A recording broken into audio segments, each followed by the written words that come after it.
Okay, let's unpack this. We are diving deep today into a narrative that perfectly encapsulates, I think, the universal struggle for identity. How we choose who we are when the world keeps telling us who we should be. Hmm. Our sources today are excerpts from a highly detailed story about a young man navigating constant change and just information overload by adopting an entirely new spiritual persona. He's essentially faking it until he makes it, right? Uh, Using philosophy as his mask. exactly. And it is a stunning deep dive. Our mission here is critical. We're tracing the evolution of this character, San Lee. We need to extract the genuine wisdom he accidentally stumbled upon, alongside the profound moral warning signs. Warning signs, because his quest for self-acceptance began as a deliberate, calculated lie. Right, and this isn't just a story about a kid in middle school. It's a manual for how to build a usable philosophy, even if your foundation is, well, pretty shaky. And what we see immediately is that Sanley is the ultimate case study of the learner's dilemma. He's an protagonist defined by perpetual motion. You think about how destabilizing it is to change neighborhoods, but San has been bounced around the entire country: Alabama, Houston, Connecticut, California, Germany, and now he's landed in Harrisonville, Pennsylvania. That kind of instability forces adaptation to the extreme. It does. And the dilemma becomes, how do you find your true self when you are constantly required to become someone new just to survive the next week? That phrase, perpetual motion, is really the key to understanding his initial state. He arrives perpetually destabilized. He has no internal anchor. Right.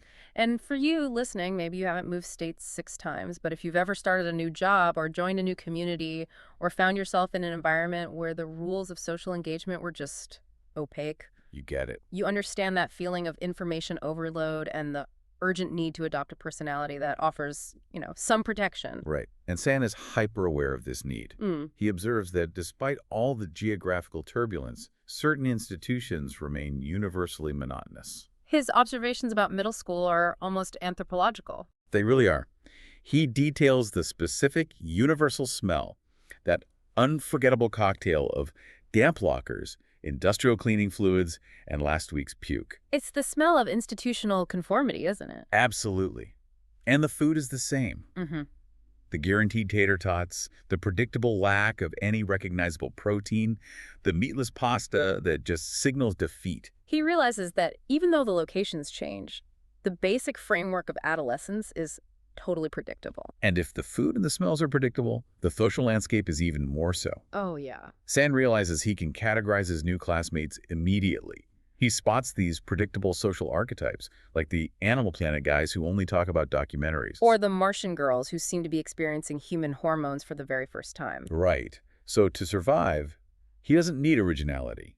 He needs a known quantity, a usable social mask. But he doesn't get to choose that mask naturally. And this is important. He's been conditioned for this artificiality because he's already been through his father's identity crisis starter pack. Tell us about that. Well, before his father's ultimate downfall, he cycled through these incredibly intense phases, and San was just forced to follow suit. That forced conformity is the deep psychological trauma he brings with him. It is.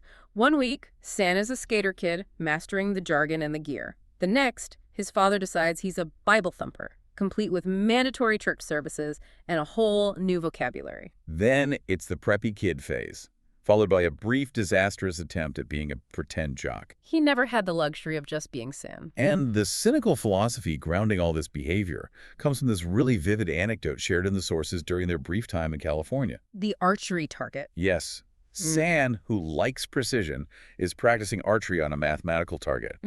Bullseye 9 points, red ring 7. And his father suddenly rips down the standard target and replaces it with this realistic, almost sentimental portrait of a young deer. It's chilling. And when San asks why they switched, his father delivers the pragmatic, almost predatory advice. When in Rome, do as the Romans do. Remember that, okay? And that becomes San's earliest survival philosophy. Total, immediate conformity, regardless of personal principles or what is objectively correct. It's an instruction to fake reality, to suit the environment. And this philosophy is about to be put to the ultimate test. Which brings us to the unintentional spark that launches this entire deception. It begins San's path toward a completely new fake identity. He is dropped into social studies, a class focused on the ancient world immersion grant, and meets Mr. Dowd. Mr. Dowd is critical here. He's described as looking like Santa Claus, but with an honest-to-God eye twinkle, meaning he's genuinely engaging. He actually sees the students as capable of deep thought, unlike, the standard burnt-out middle school teacher. And Dowd starts lecturing on Buddhism. San, having covered this material in a previous school, is bored but can't help himself. He mutters the perfect accidental line under his breath. A Zen quote. One moon shows in every pool. In every pool, the one moon. And that quote is absolutely critical. It's an expression of the unity of experience, that reality or enlightenment, the moon, is reflected universally, even in these fractured, small pools. Like San's fragmented life. Exactly. It was meant as a self-reminder of the concept, but it acts like a flare gun in that classroom. It immediately hooks Dowd, who beams at him. And more importantly, it hooks the curious girl in the Beatles t-shirt, the pivotal figure we will soon know as Woody. That whisper, meant only to acknowledge the monotony, instantly sets him on the path of becoming Buddha Boy. He's now created an expectation that he must fulfill. Okay, let's transition into the actual construction of this identity because it becomes shockingly easy. What's fascinating is how effortlessly the lie is constructed. It almost immediately validates his father's cynical when in Rome advice. How so? San's Chinese heritage, combined with that Zen quote, automatically triggers an assumption in both his classmates and Mr. Dowd. They assume he is Buddhist. He doesn't have to announce it. The identity is just handed to him on a silver platter, primarily due to, generalized Orientalist assumptions in a largely non-Asian community. Yes. This allows him to skip the hardest part of any self-reinvention, establishing credibility. But he still needs to determine the kind of Zen kid he's going to be. He debates this internally, right? Should he be the shy kid who eventually cracks under pressure and faints, or the one who is shy but surprisingly knowledgeable? And he realizes that fainting means defeat. So he wisely chooses the latter, transforming shy into mysterious, wise, and knowledgeable. And he has to demonstrate that knowledge quickly. Dowd presses him on the historical context of Buddhism. And San delivers. He launches into this impromptu lecture on how Buddhism was adapted in China. He details the role of Bodhidharma, the legendary founder of Chan Buddhism, and explains the synthesis of Indian Buddhism with deeply rooted Chinese traditions like Taoism and Confucianism. He even shows off, using the specific term Chan, and explaining that it literally means meditation. Let's spend a moment on why that detail is significant. Zen Buddhism, or Chan, is often characterized as a reaction against the abstract, sometimes overwhelming philosophical texts of Indian Buddhism. It stresses direct experience, practicality, and relating spiritual life to everyday actions. That is the crucial parallel to San's project. He is trying to make a complex, abstract spiritual system pragmatic and usable for middle school survival. The very nature of Zen finding enlightenment in chopping wood and curing water mirrors, his need to find a way to make his fragmented life manageable and meaningful. And this display of knowledge earns him instant social currency, particularly those encouraging smiles from Woody. That's the motivation. He recognizes the power of the facade, but now the maintenance requires actual dedication. He's Buddha Boy, so he must study up. And this is where the lie turns into a surprising, albeit unintended, path toward genuine growth. Right. To maintain the act, he makes what he calls a real milestone in his reading career. He voluntarily visits the town library. His goal is superficial, to collect sound bites, but the material he internalizes is profoundly foundational. It resonates with his lived experience. He starts with the Four Noble Truths, the absolute cornerstone of Buddhist philosophy. Let's break down how each truth maps onto San's life. Okay, the first truth. Life is suffering. Dukkha. San connects with this immediately and wholeheartedly. He sees himself as the poster child. And for him, suffering is the constant dislocation, the trauma of his father's deceit, the lack of a stable home, and the sheer monotony of middle school. It's not just grand tragedy. It's the persistent, low-level ache of existence. Then the second truth. Attachment to desire is the origin of all suffering. This is where the philosophy gets specific and relatable. He instantly connects this abstract concept of attachment or craving Tana not to enlightenment, but to his own consumerist desire. Coveting the super ultra mega transformatron action figure. And this is profound. San sees attachment as this massive, world-altering desire. But the genius of the second noble truth is realizing that the craving for a $10 plastic toy is structurally identical to the craving for status or acceptance or the perfect social mask. By connecting this abstract philosophical concept to something tangible and mundane like a toy, he makes the philosophy operational in his life. Even if he's still technically pursuing a desire, which is impressing Woody. Right, which leads to the third truth. You can end suffering by giving up cravings. He understands this theoretically, but he hasn't yet applied it. Not at all. He knows the destination, but he's still driving full speed toward the attachment that created the lie in the first place. And finally, the fourth truth. Follow the Noble Eightfold Path. Here, Sand's academic impulse immediately kicks in, but he hits a wall.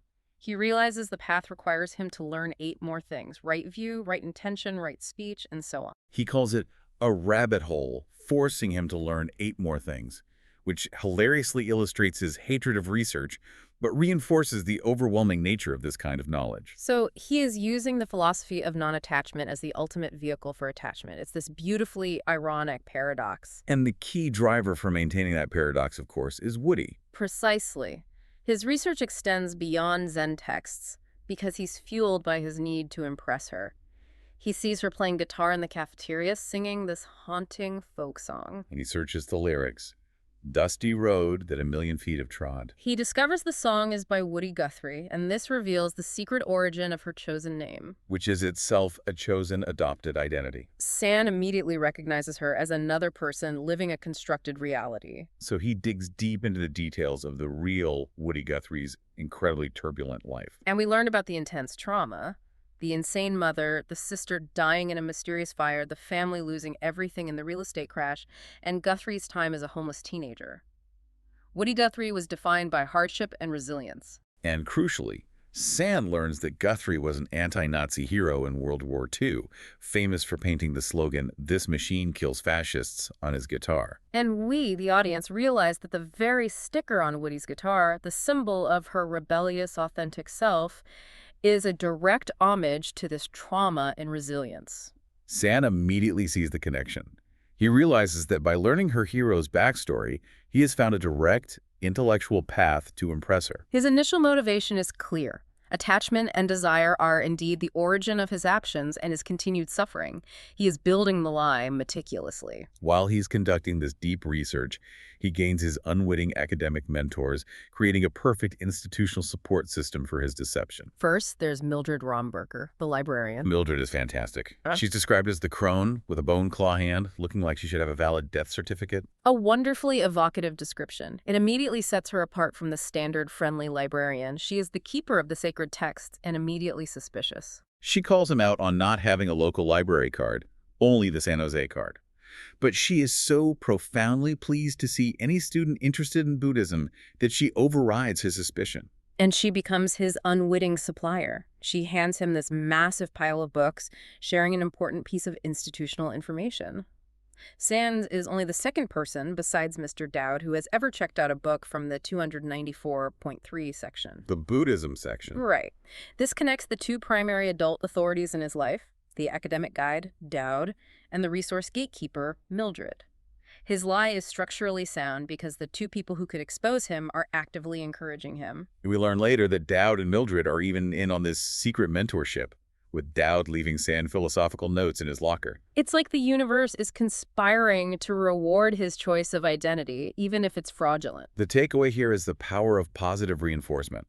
Sand didn't invent the lie. The environment provided the ingredients. His ethnicity, the Zen quote, the available library books, and the enthusiastic mentors. He simply packaged them into a compelling narrative. Now, that narrative is about to be tested as he moves from research to physical and philosophical practice. Okay, let's transition into Sand's attempt to embody Zen, which often has humorous and physically awkward results.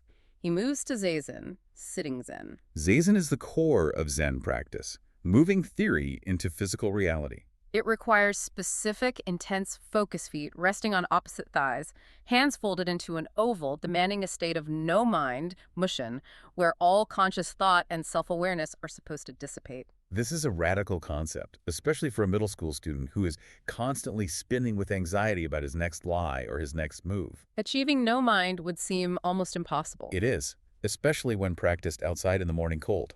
Sand seeks a conspicuous, but not too conspicuous spot on a large, flat rock before school. Which tells us immediately that the practice is not purely internal. It is still performance art designed to be witnessed by Woody. His attempts at the practice itself are anything but peaceful. He follows the instructions. Try counting breaths, which immediately makes him intensely aware of counting. Then tries not counting breaths, which makes him intensely aware of the effort not to count. He concludes both methods are equally counterproductive. He's trapped in his own conscious effort. The philosophical breakthrough, in classic Zen fashion, is achieved through physical suffering.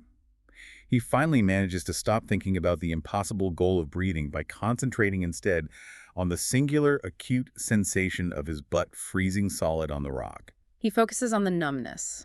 That is the Zen principle of sensory awareness, ironically applied. He achieves a state of no mind by focusing on the intense, unavoidable present reality of a freezing backside. He embodies suffering to conquer conscious thought.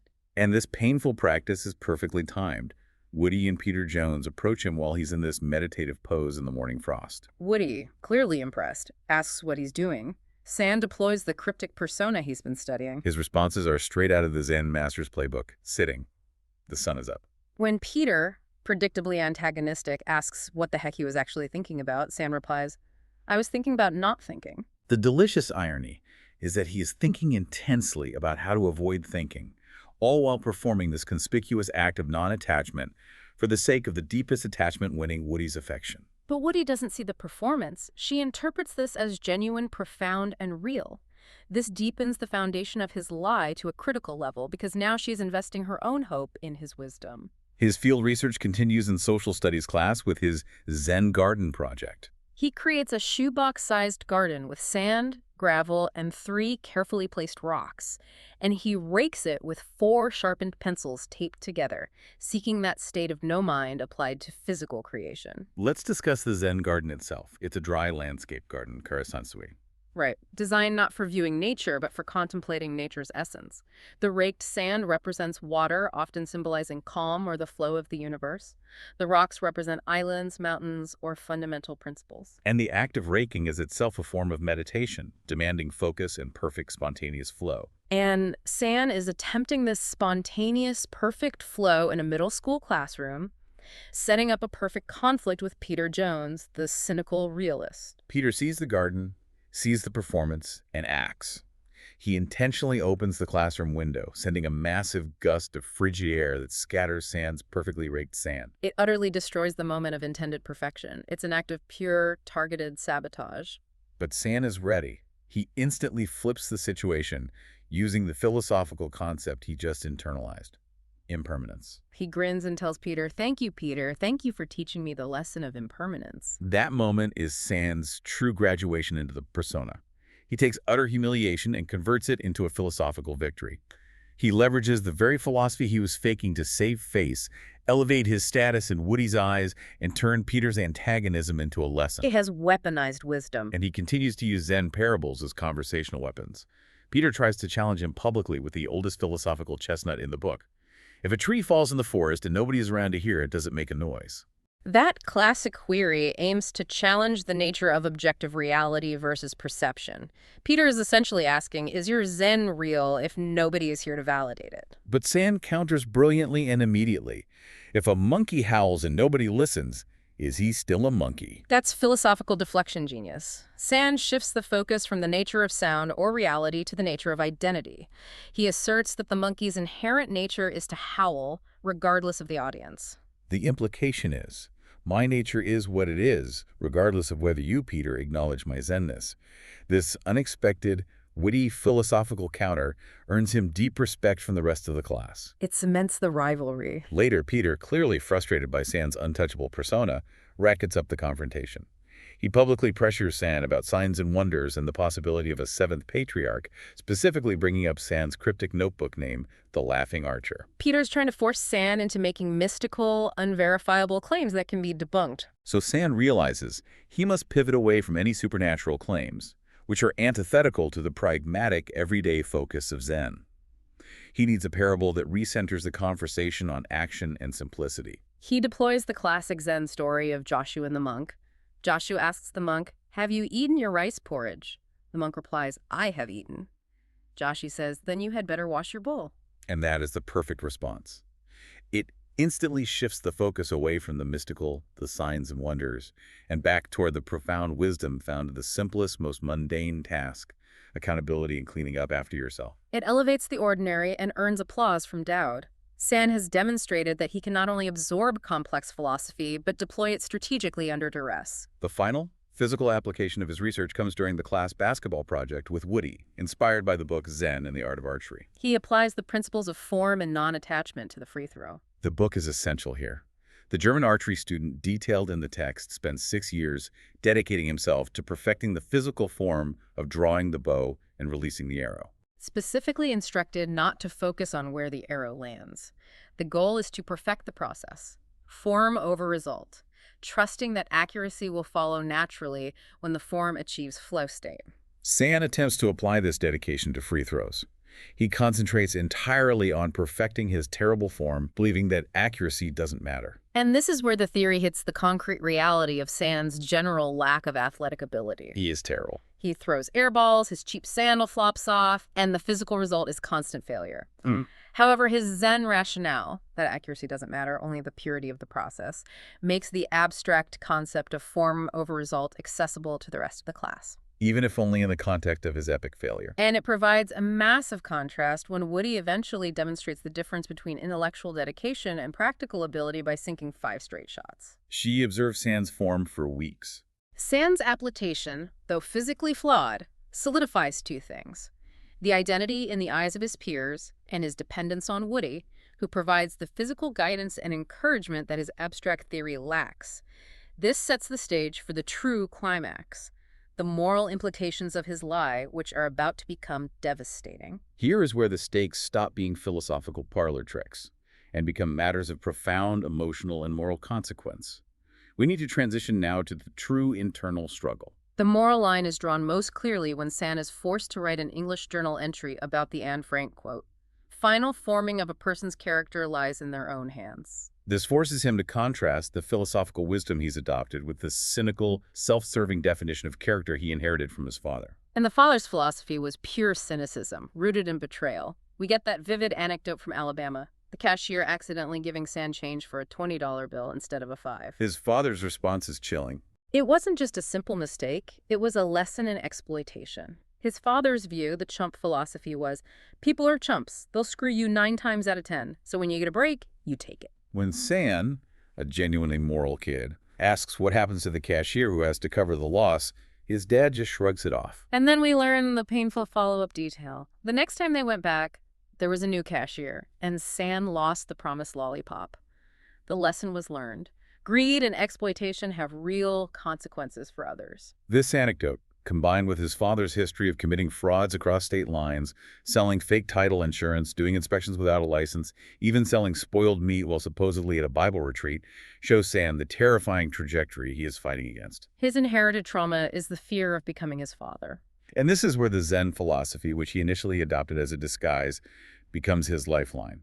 He internalizes Yamada Roshi's definition.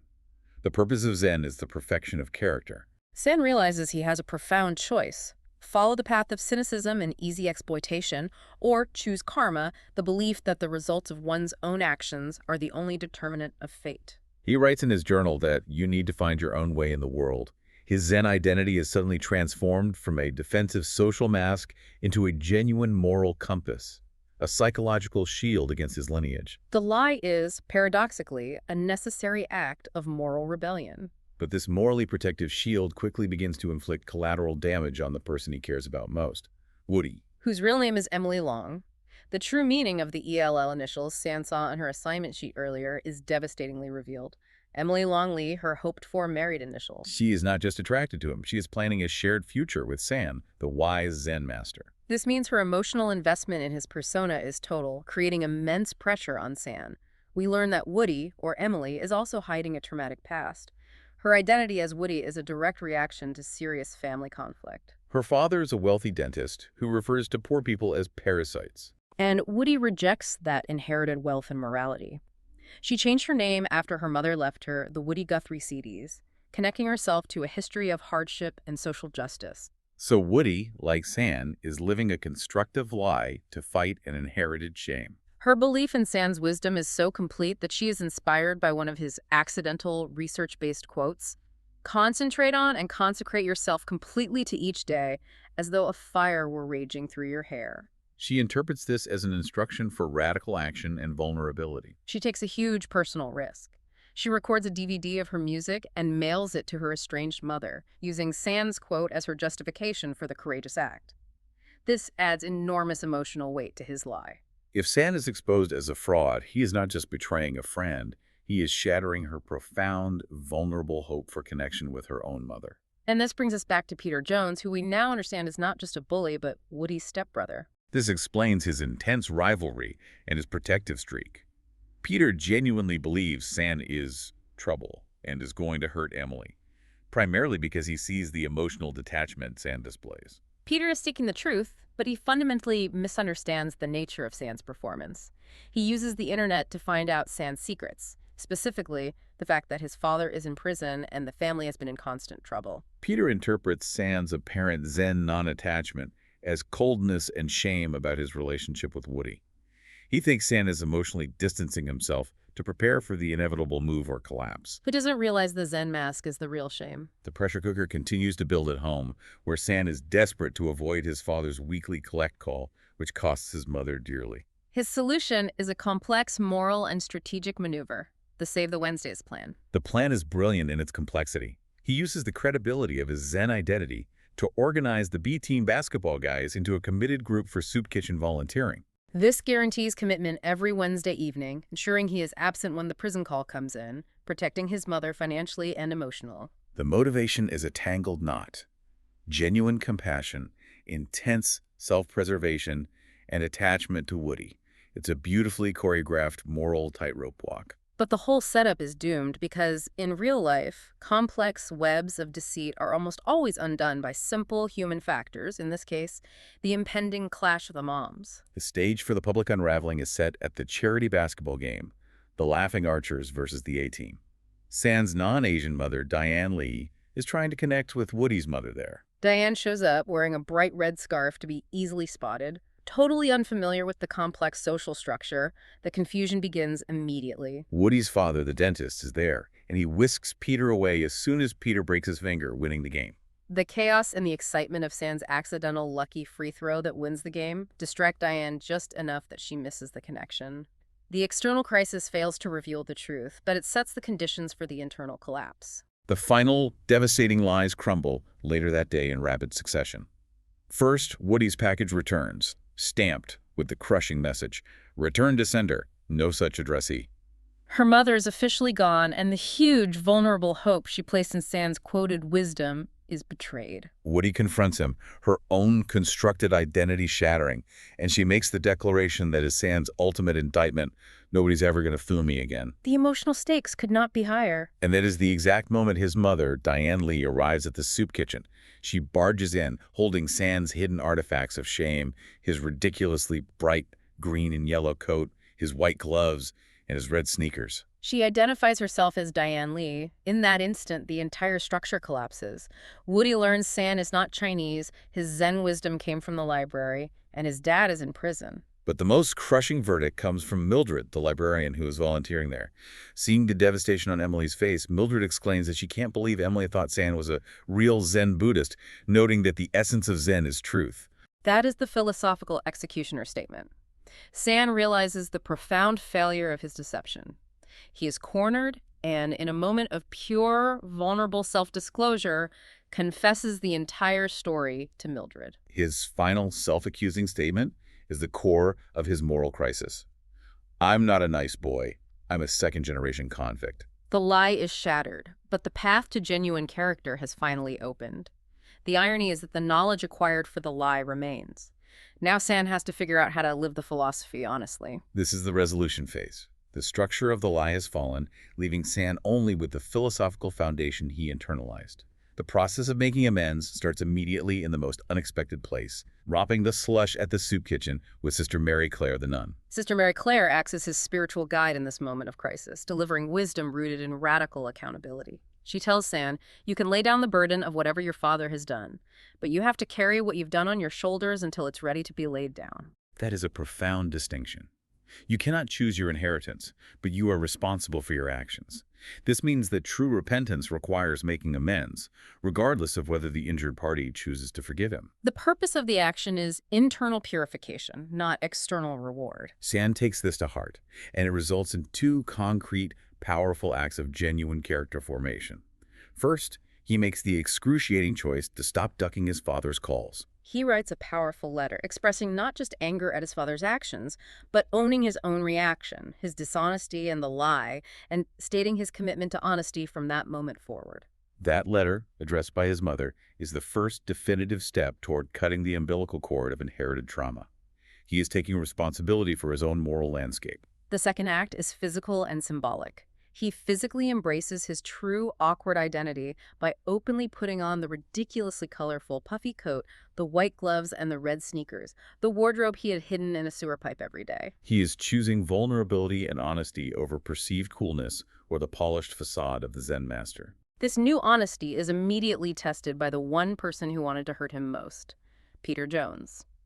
Peter reveals he stalked San, using the school's contact cards to find the information about his father. Peter sees the change, but interprets it only through his existing lens of suspicion. San is a second-generation psycho. This leads to the final confrontation on San's Zen rock.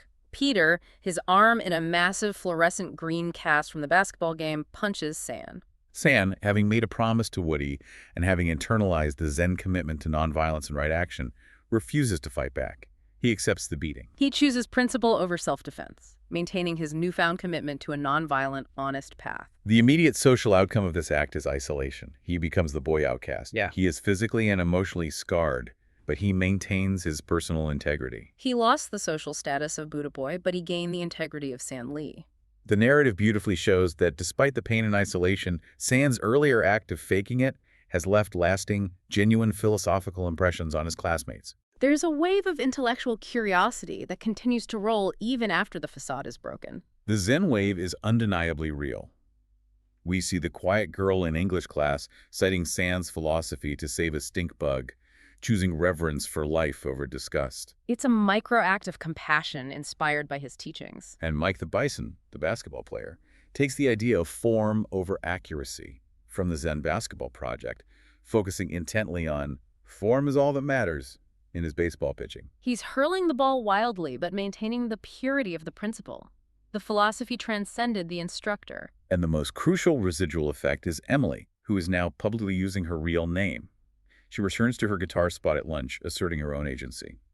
She rejects the Woody Guthrie songs for the moment, playing Nirvana and Green Day. But when she finally plays Hard Travelin', a Guthrie song about enduring life's pain, she looks specifically in San's general direction. A clear signal that the door isn't entirely closed to the genuine San, the one who tried, failed, and paid the price. The final, crucial pieces of context are provided by Mr. Dowd, wrapping up the institutional support structure.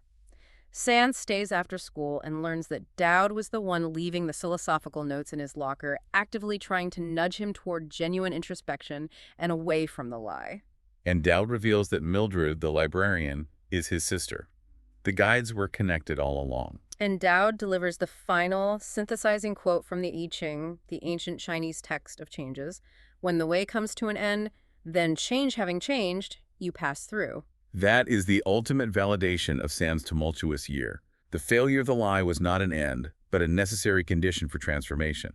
He had to reach the end of the fake way to discover the new, honest path. The narrative comes full circle in the final scene, symbolizing the profound principle of accountability and service through the ultimate act of repentance. Washing the bowl. Exactly. San has been volunteering at the soup kitchen 3 nights a week during the summer, living out the right action is right action principle genuinely, washing dishes. One Wednesday evening, Emily shows up, choosing to return to the place of the profound betrayal.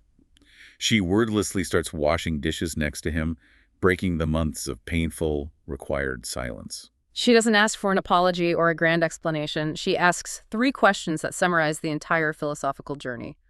Are you? Have you? Do you? The perfect Zen response, rooted in honesty, action, and being present. I am. I have. I do. The lie is completely over, and the genuine relationship begins, built on shared service and truth, confirming that even though he began by faking it, the process led to genuine character. What a profound journey. Sand's story is a powerful synthesis of Eastern philosophy applied to Western adolescent chaos. He started with the external need for acceptance, but found the internal need for integrity. The knowledge gained in the lie became the foundation for the genuine character he ultimately formed. This brilliantly illustrates the difference between knowing philosophy, the superficial facade of the quotes, and the Zazen posture, and living it. The post-unraveling reality where he accepted vulnerability, refused to fight Peter, and carried the burden of his own actions. The sources leave Sand ready for high school, confident that he'll be okay, not because he found a fixed, perfect identity, but because he found the truth in perpetual transformation. That leads to our final provocative thought for you, the learner. The I Ching and Sand's entire story teach us that identity and character are constantly changing, that having changed, you pass through. So if you accept that perpetual state of change and the vulnerability it requires, what small, concrete act of honesty are you ready to commit today? A small action, like washing your own bowl, to solidify the character you hope to be tomorrow. Find your own way in the world and make sure your intentions are clean. Thanks for joining us for the deep dive.